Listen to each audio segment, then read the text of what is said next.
ఆ రోజు ఆలోచించి 100% గిరిజన పిల్లలకే ఇక్కడ ఉద్యోగాలు ఇవ్వాలని రాజ్యాంగంలో ఉండే 5th షెడ్యూల్ 5.1 ఆధారంగా ఇస్తూ అందులో 33% ఆడబిడ్డలకు కూడా రిజర్వేషన్లు కల్పించాను. ఈ జీవో నేను ఇచ్చింది 10/1/2000 సంవత్సరంలో సమైక్య ఆంధ్రప్రదేశ్లో ఇచ్చిన జీవో ఇది. ఆ తర్వాత కొంతమంది కోర్టుకు వెళ్ళారు. కోర్టుకు వెళ్ళిన తర్వాత మీరు ఒకసారి చూస్తే ఇటీవల కాలంలో దీన్ని సరిగా ఆర్గ్యూ చేయలేక 2020 ఈ జీవోను సుప్రీంకోర్టు కొట్టేసే పరిస్థితి వచ్చింది. 22 ఏప్రిల్ 2020 5 మంది జడ్జిలు సుప్రీంకోర్టులో ఈ జీవోను కొట్టేశారు. కొట్టేసిన తర్వాత మళ్ళీ మొదటి తీసుకొచ్చారు. 4 సంవత్సరాలు ఆ రోజున్న ప్రభుత్వం నిద్రపోయింది. కనీసం కౌంటర్ వేయలేదు, సమర్థవంతంగా ఆర్గ్యూ చేయలేదు, ప్రత్యామ్నాయాలు ఎతకలేదు. మీరు కూడా భయపడ్డారు. ఏదైనా మాట్లాడితే మిమ్మల్ని జైల్లో పెడతారు, కేసులు పెడతారు అని మీరు కూడా భయభ్రాంతులైపోయారు. మా గిరిజనులు అల్లూరి సీతారామరాజు గారి ఆధ్వర్యంలో బ్రిటిష్ వాళ్ళ గుండెల్లో నిద్రపోయిన మా గిరిజనులు కూడా ఆ 5 ఏళ్లు భయపడి ఇంట్లో పడుకున్నారు. ఇప్పుడు మాట్లాడుతున్నారు. నేను మీ మనిషిని, మీకంటే నాకు ఎక్కువగా శ్రద్ధ ఉంది. తప్పకుండా ఏ విధంగానైనా సరే మళ్ళీ న్యాయం చేయాల్సిన బాధ్యత, దీన్ని సరిచేయవలసిన బాధ్యత నా పైన ఉంది. ఆ బాధ్యత తీసుకుంటానని మరొక్కసారి మీ అందరికీ హామీ ఇస్తున్నా. అత్యున్నతమైన న్యాయస్థానం సుప్రీంకోర్టు ఒక నిర్ణయం చేశారు.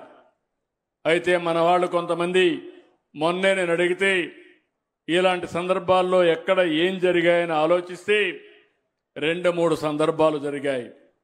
నాకంటే మేధావులు ఇక్కడ ఎవరైనా ఉంటే ఈ నియోజకవర్గంలో ఇప్పుడు అంటున్నారు 1-2 ఎమ్మెల్యేలు ఉన్నారు.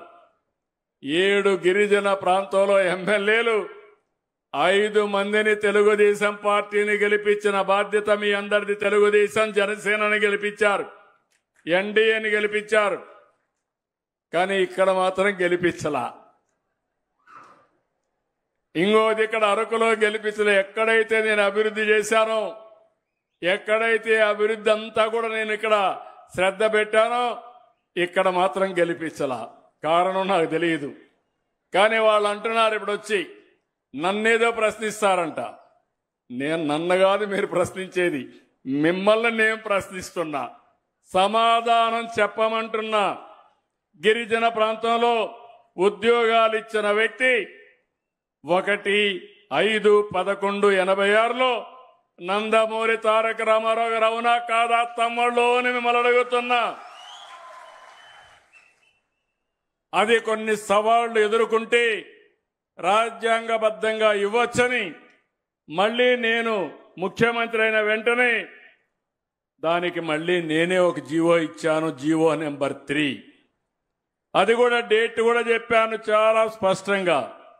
ఆ జీవోని మీరు ఒకసారి చూస్తే 10/1/2000లో నేనే జీవోని ఇచ్చా. ఆ జీవోని పోగొట్టింది వీళ్ళు 22 ఏప్రిల్ 2020. ఇప్పుడు మళ్ళీ 5 ఏళ్లు పట్టించుకోవాలా. 2020 అంటే ఎలక్షన్ జరిగింది 2024.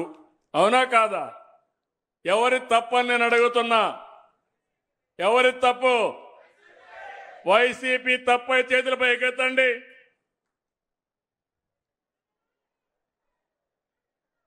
ఏమమ్మా? కాబట్టి వైసీపీ నాయకులు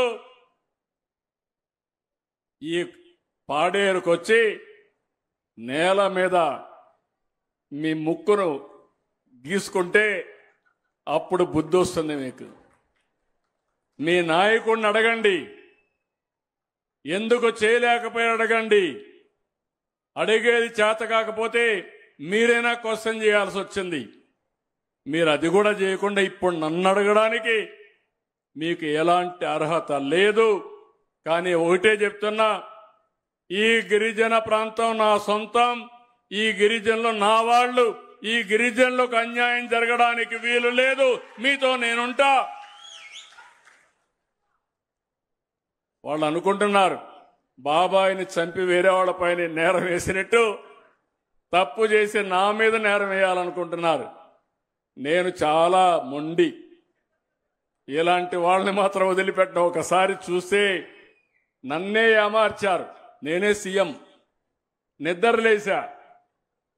ఎలక్షన్లు 2019 బిజీగా ఉన్నాను. సాక్షి పేపర్లో స్క్రోలింగ్ వచ్చింది. ఏమని వచ్చిందంటే వివేకానంద రెడ్డి గుండెపోటుతో చనిపోయాడు. ఏం తమ్ముళ్ళు, ఏమమ్మా మీరేమనుకుంటారు? పాపం అనుకుంటారు లేదా? నాకు ప్రత్యర్థి వేరే పార్టీ, వైఎస్ఆర్ కాంగ్రెస్ పార్టీ. నేను కూడా అనుకున్నా పాపం. అతను ఆ కుటుంబంలోనే చాలా మంచోడు. నేను చాలా సంవత్సరాలు చూశాను. అజాత్ శత్రువు, ఎవ్వరు శత్రువులు లేరు అతనికి. చనిపోయాడంటే బాధపడ్డాను. వీళ్ళు మాత్రం ప్రణాళికలు తయారు చేసుకున్నారు. ఎంత భయంకరమైన హత్య అంటే మీరు గుర్తుపెట్టుకోవాల్సింది, గొడ్డలతో నెత్తిన నరికి నరికి నరికి రూమంతా రక్తం, ఆ బెడ్ మీద రక్తం, అక్కడి నుంచి బాత్రూమ్కి లాక్కపోతే ఆ బాత్రూమ్ అంతా రక్తం. ఇంత ఘోరమైన హత్యని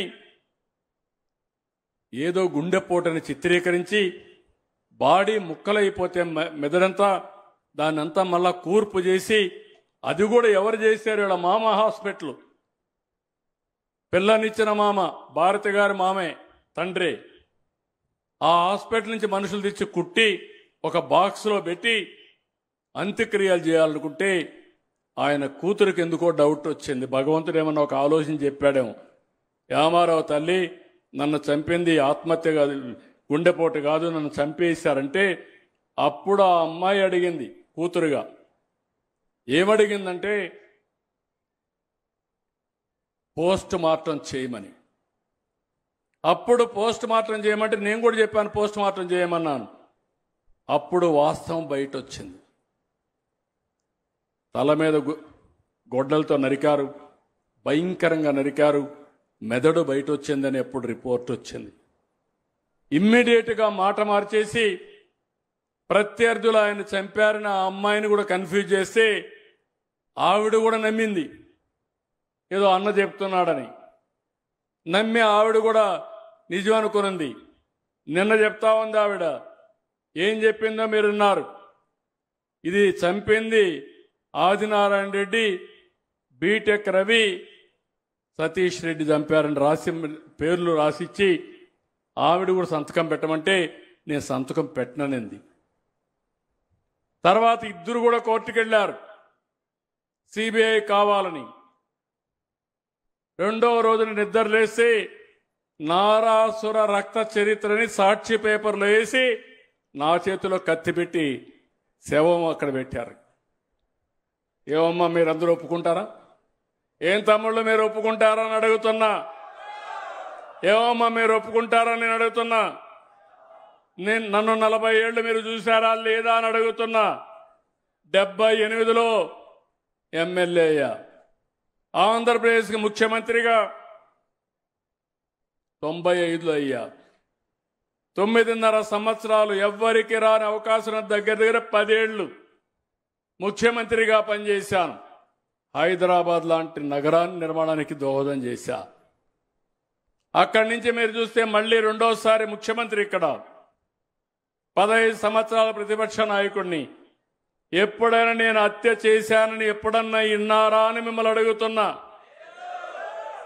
నాకు బాధ ఉంటుందా లేదా అని అడుగుతున్నా. చేయని హత్య నా పైన పెట్టినప్పుడు బాధ ఉంటుందా లేదా అని అడుగుతున్నా. ఉంటుందా లేదమ్మా? ఇలాంటి వాళ్ళ రాజకీయాలకు అవసరమా? నేను అడుగుతున్నా మిమ్మల్ని, రౌడీయిజం అవసరమా రాజకీయానికి?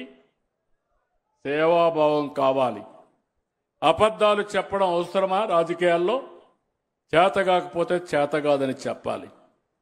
ఇప్పుడు కూడా ప్రయత్నం చేస్తున్నారు రౌడీజం చేయాలని. నేను ఒకటే చెప్తున్నా, ఒకసారి మోసపోయాను కానీ రెండోసారి మోసపోవడానికి కొండే సిబిఎన్. ఏం తమ్ముళ్ళో మిమ్మల్ని అడుగుతున్న, కఠినంగా ఉండాలనా లేదా? ఏమమ్మా ఆడబిడ్డలో కఠినంగా ఉండాలనా లేదా? ఏజెన్సీ ఏరియాలో గంజాయి పెంచి మన పిల్లల జీవితాలు నాశనం చేయాలనుకున్న వ్యక్తులు మళ్ళా కపట నాటకాలతో వస్తే క్షమించాలా అని మిమ్మల్ని అడుగుతున్నా.